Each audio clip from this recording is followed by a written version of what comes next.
Bismillahirrahmanirrahim. Assalamualaikum warahmatullahi wabarakatuh dan salam sejahtera. Yang berbahagia Tan Sri Datuk Seri Dr. Ahmad Kamapiah J. Osman, Penaung Pemuisi. Yang berbahagia Datuk Seri Profesor Dr. Awan Sarian, Pengerusi Lembaga Pengelola Dewan Bahasa dan Pustaka. Yang berbahagia Datuk Haji Abang Salihuddin bin Abang Syukran, Ketua Pengarah Dewan Bahasa dan Pustaka.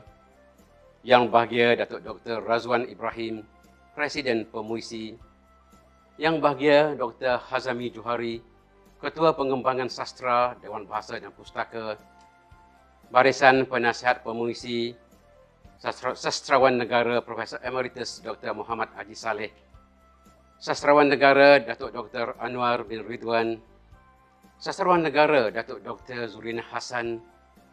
Sastrawan Negara Datuk Profesor Dr. Siti Zainun Ismail, pengarah-pengarah dan pegawai-pegawai Dewan Bahasa dan Pustaka, tokoh-tokoh sastrawan tanah air, Parisan Exco Pemuisi dan pengerusi Biro Pemuisi Negeri-Negeri, tuan-tuan dan puan-puan serta hadirin yang dihormati sekalian. Terlebih dahulu saya ingin menyampaikan salam Assalamualaikum daripada Yang Berhormat Datuk Seri Hajah Nancy Sukri, Menteri Pelancongan Seni dan Budaya Malaysia, kepada para hadirin sekalian. Yang Berhormat Menteri tidak dapat hadir bersama-sama kita pada hari ini kerana Yang Berhormat Menteri mempunyai tugasan lain yang memerlukan kehadiran beliau. Seterusnya, saya akan membacakan teks ucapan Yang Berhormat Menteri. Secara kebetulan, saya juga amat berminat dalam bidang penulisan puisi ini. Alhamdulillah, bersyukur kepada Allah Subhanahu Wa Taala kerana atas keizinannya dapat kita sama-sama pada majlis yang amat bermakna ini kepada masyarakat pemuisi tanah air pada hari ini. Tahniah dan syabas diucapkan kepada Dewan Bahasa dan Pustaka serta Persatuan Pemuisi Nasional Malaysia Pemuisi atas penganjuran majlis ini meskipun ia diadakan atas talian. Terima kasih juga atas kesudian mengundang saya ke majlis ini. Pada petang yang berbahagia ini, saya merasa amat bertuah berada dalam kalangan kelompok manusia terpilih yang penuh dengan bakat berkarya seperti saudara-saudari para pemuisi tanah air sekalian. Hadirin yang saya hormati sekalian, para pemuisi seperti saudara-saudari sekalian merupakan sebahagian daripada masyarakat yang dianugerah Allah dengan keistimewaan dan kemahiran yang cukup unik. Saudara-saudari mempunyai kemahiran semula jadi, menikmati sambil memerhati, lalu menterjemah apa yang dilihat, dirasai dan dialami dalam bentuk puisi. Ilham yang tumbuh dalam lubuk jiwa saudara-saudari menjadi idea yang bertambah yang kemudiannya digarap dalam karya untuk ditatap dan dibaca oleh seluruh masyarakat. Sungguh istimewa. Pada pandangan saya, puisi itu adalah ekspresi kepada pemikiran yang jelas terhadap sesuatu isu yang disusun dalam bahasa yang indah. Betullah kata Zakbar, puisi atau karangan berangkap sebagai khas dipakai untuk melafazkan fikiran yang cantik dengan bahasa yang indah dan melukiskan kemanisan dan kecantikan bahasa. Malah ada yang menganggap puisi setelah dibaca akan menjadikan kita lebih bijaksana. Besarnya peranan para puisi seperti saudara saya sekalian sehingga mampu menjadikan masyarakat bijaksana. Suatu hakikat yang nyata bahawa puisi telah berlangsung sejak sekian lama.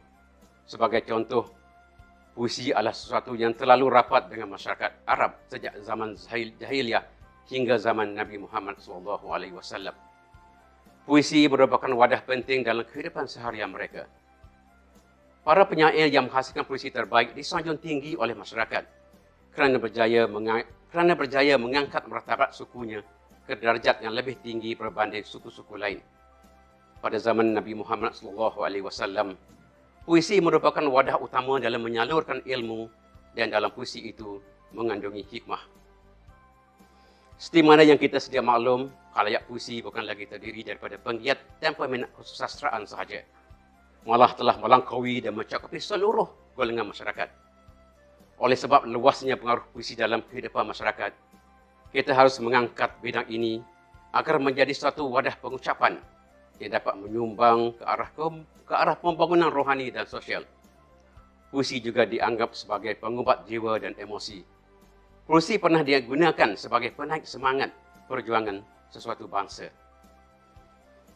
Para hadirin sekalian, bagi kami di Kementerian Pelancongan Seni dan Budaya, acara kesusastraan khususnya puisi boleh dan sesuai dijadikan sebagai satu acara tarikan pelancongan, seperti mana yang banyak berlaku di negara luar seperti European Poetry Festival.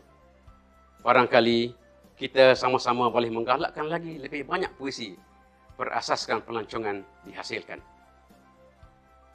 Di negara kita, saya percaya acara kesusastraan sebagai salah satu seni persembahan yang boleh dijadikan acara yang dapat dimanfaatkan oleh masyarakat biasa yang juga secara tidak langsung akan menggerakkan aktiviti pelancongan domestik.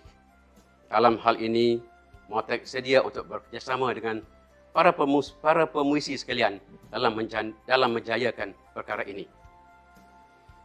Menyedari hakikat ini, sudah sampai masanya saudara-saudari para pemuisi dan bidang yang anda ceburi diangkat ke satu tahap yang lebih tinggi. Ini adalah bagi memertabatkan bidang yang diraikan ini secara lebih luas, misalnya dengan mewujudkan suatu hari khusus untuk para pemuisi. Umum mengetahui bahawa masyarakat di seluruh dunia, termasuk Malaysia, menyambut Hari Puisi pada 21 Mac setiap tahun selepas diisytiharkan pada Persidangan UNESCO ke-30 di Paris pada tahun 1999. Namun sehingga kini masih belum ditetapkan satu hari khusus sebagai Hari Puisi peringkat nasional di Malaysia. Di Indonesia telah wujud Hari Puisi Nasional yang disambut pada setiap 28 hari bulan April. Begitu juga di beberapa negara lain di dunia. Tuan-tuan dan puan-puan sekalian, kami di Mautek menyokong perkembangan kecemerlangan martabat puisi ini. Sehubungan itu, saya berharap saudara-saudari akan terus menjadi suara rakyat, memperjuang dan menulis isu rakyat tanpa mengira asal keturunan, demi mengekalkan identiti budaya kebangsaan negara.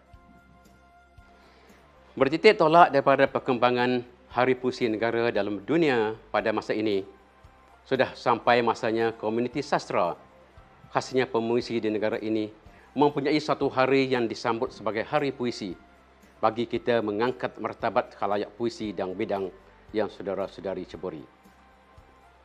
Pantun gurindan pusaka bangsa wajib diwarisi setiap generasi. Hari Puisi diraikan bersama agar sentiasa tersemat di hati. Oleh yang demikian, saya dengan lafaz suci Bismillahirrahmanirrahim dengan sukacitanya mengisytiharkan hari ini, 13 Jun, sebagai Hari Puisi Malaysia yang akan disambut setiap tahun oleh semua golongan pemuisi khasnya dan seluruh rakyat Malaysia amnya. Sekian, wabillahi taufiq wa hidayah. Wassalamualaikum warahmatullahi wabarakatuh.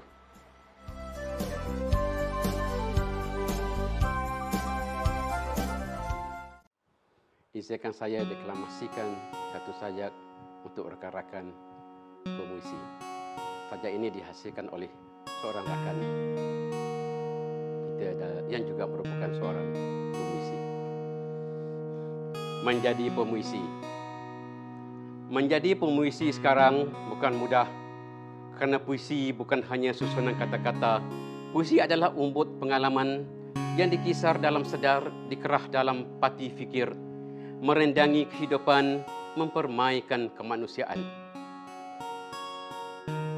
Menjadi pemuisi sekarang bukan mudah, kerana puisi wajar bertutur dan berkata benar. Puisi itu tulus kasihnya, jernih cinta mengalir menjadi kalam, tersulan bersama fitrah insan, mempelangikan ketakwaan, memperteguhkan iman. Bersilat lidah semata tidak mencukupi lagi buat temu pemuisi. Kita sudah digalur tantangan, calarnya tajam. Pemuisi, pada akalmu digantungkan kini permintaan. Bersenandung di pentas pura telah tidak bermakna lagi buat temu pemuisi. Kita tengah di padang peradaban, calarnya menikam. Pemuisi, pada celikmu diserukan setiap pertanggungjawaban. Menjadi pemuisi sekarang bukan mudah rupanya, kerana puisi hiasannya amal, ikrarnya keredaan, puisi itu bernadi dan bernafas di bening kasih Tuhan. Satukanlah setiap sifat menyuburkan rimbun rahmat selama kita lurus jalan yang esa dan tunduk mensujudkan keampunan. Salam untuk semua pemuisi.